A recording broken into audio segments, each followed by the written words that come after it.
Ketika IBC, Indonesia Battery Company, anak usaha berbagai sinergi BUMN, akan membeli perusahaan mobil listrik Jerman, Street Scooter, seharga 170 juta dolar, pikiran manusia normal yang punya hati NKRI garis lucu langsung mikir keras. Ini ada apa? Apa urgensinya? Apa benefitnya buat rakyat? Banyak sudut pandang melihat hal ini sebagai sebuah kejanggalan, namun dipastikan lebih banyak yang tidak paham what's going on. Apa udang di balik batunya? Murni bisnis atau pesanan atau ada agenda pribadi atau memang buat NKRI? Bagaimana mengukurnya? Sebagaimana sejak awal, di dalam video narasi Bosman yang membahas cara cerdas bernegara, maka kita diharapkan memahami how the world work dan who run the world. Bagaimana dunia ini berjalan atau bekerja dan siapa pengendali dunia. Dunia berjalan saat ini kalau dirangkum adalah menjadi dunia kapitalis alias yang punya kapital yang menjalankan dunia ini. Kaum kapitalis elitis ini ada di top 1% piramida kekuasaan dengan negara atau sebuah pemerintahan menjadi salah satu toolsnya mereka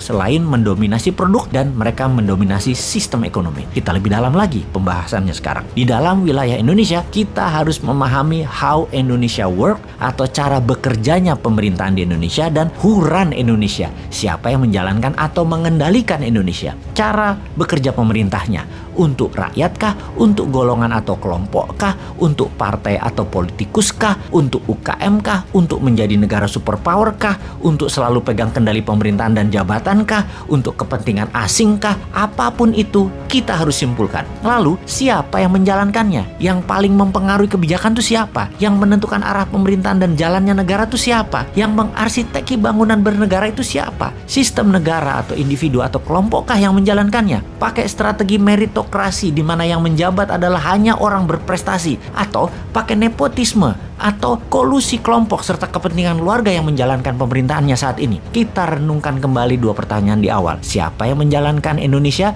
dan bagaimana kerjanya? Sudah bisa kita jawabkah? Kita melihat kepentingan yang lebih besar, yaitu survival of the nation dan nation interest Indonesia saat ini. Apakah akan membuat Indonesia menjadi negara superpower? Apakah membuat Indonesia menjadi berdaulat? Indonesia daulat pangan artinya Indonesia swadaya pangan tidak impor. Daulat energi artinya Indonesia swadaya sumber energi dan tidak impor. Indonesia daulat maritim artinya wilayah laut Indonesia dikuasai penuh kemanfaatannya untuk Indonesia, baik jalur maritimnya yang dipakai asing dipajaki dan laut 100% oleh Indonesia untuk Indonesia 100% hasilnya. Indonesia berdaulat keuangan alias memiliki cukup dana untuk membangun negara tanpa pinjaman. Indonesia daulat kesehatan, Indonesia swadaya sumber kesehatan dan pengobatan. Indonesia berdaulat teknologi, berdaulat pertahanan dan keamanan. Sudah mencapaikah itu semua kedaulatan itu? Apakah selama ini kedaulatan semua sudah tercapai atau semuanya masih ada unsur asing, masih ada unsur import, dan masih ada unsur hutang? Apa kerja kalian 7 tahun ini sih? Apa kerja kalian 20 tahun terakhir ini sih? Mengapa masih hutang? Mengapa masih import? Mengapa sumber daya alam masih dikeduk pakai asing?